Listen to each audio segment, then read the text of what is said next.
alte edificii urbanistice ale Craiovei, cu care, se spune, PSD nu a avut nicio legătură. Negocierea făcută de guvernul Ponta cu Corina Crețu pentru 3 spitale regionale, Iași, Cluj și Craiova, deși presiunea a fost mare pentru ca în sud să fie la București, la Constanța sau la Ploiești, în niciun caz la Craiova. Acum este la Craiova. Semnarea contractului de proiectare de către ministrul Alexandru Rafila.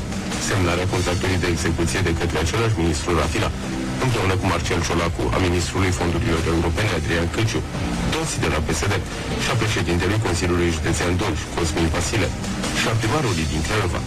Semnarea contractului de lucrări prima fază la primăria Craiova împreună cu Alexandru Rafila.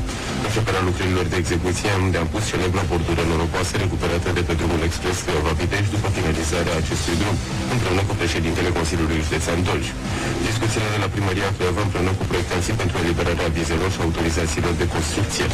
Vizitele din șantier pentru finalizarea lucrărilor primei faze, alături de ministrul Alexandru Rogobete și președintele Consiliului Județean Dolj, Cosmin Vasile.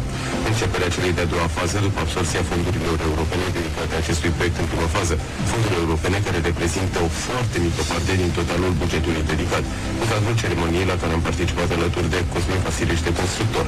Chiar nu a avut nicio legătură PSD cu proiectul Spitalului Regional Craiova, se întreabă ironic Ion Cuța Vasilescu, primarul municipiului Craiova. Criza guvernamentală și politică din România s-a acutizat, deci o moțiune de cenzură a fost inițiată de PSD și AUR împotriva Borojanului. Aceasta va fi dezbătută și votată în 5 mai, în plenul comun al Senatului și al Camerei Deputaților. În actualul context marcat de tensiuni din coaliția de guvernare, dacă mai există o coaliție, Cursa a realizat o cercetare care surprinde felul în care se poziționează românii. Cercetarea a fost realizată pe un eșantion de 1098 de respondenți, populația adultă de 18 ani și peste, probabilism multistradial stratificat. Marja de eroare fiind de plus minus 3% la un nivel de încredere de 95%, realizat prin interviuri telefonice în perioada 28 aprilie 1 mai.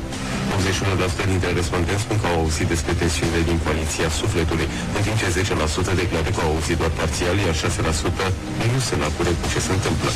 Subiectul este așadar larg cunoscut, ceea ce arată criza politică că este bine instalat în agenda publică. În curs, 58% dintre români consideră că Ilie Bolojan trebuie să plece din fruntea guvernului. 40% se opun, iar 2% nu au o opinie. Rezultatul indică o majoritate clară în favoarea plecării Bolojanului de la putere. Dacă duminica viitoare ar avea loc alegeri parlamentare, AUR ar obține 34% din voturi, menținând un avantaj clar și unecard în fața celorlalte partide. Locul 2, după AUR, care este cotat la 34%, urmează PSD cu 23% și apoi PNL cu 18%. USR ar obține 10%, iar UDMR 5%. Tânăr din localitatea Mureșane, Lechința, și-a răpit fosta iubită în timp ce se aflau pe teritoriul Austriei. Femeia obținuse ordin de protecție împotriva lui, iar în prezent cei doi se află în custodia autorităților din Ungaria. În urma verificărilor efectuate s-a stabilit că fostul partener de 28 de ani din județul Mureș face obiectul ordinului de protecție provizoriu valabil până pe data de 3 mai, prin care acesta era obligat să nu se apropie de victimă sau de locuința acestea.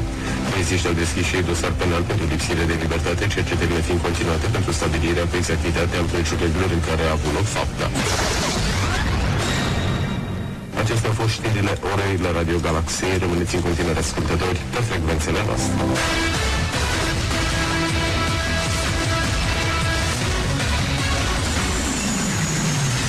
Radio Galaxy.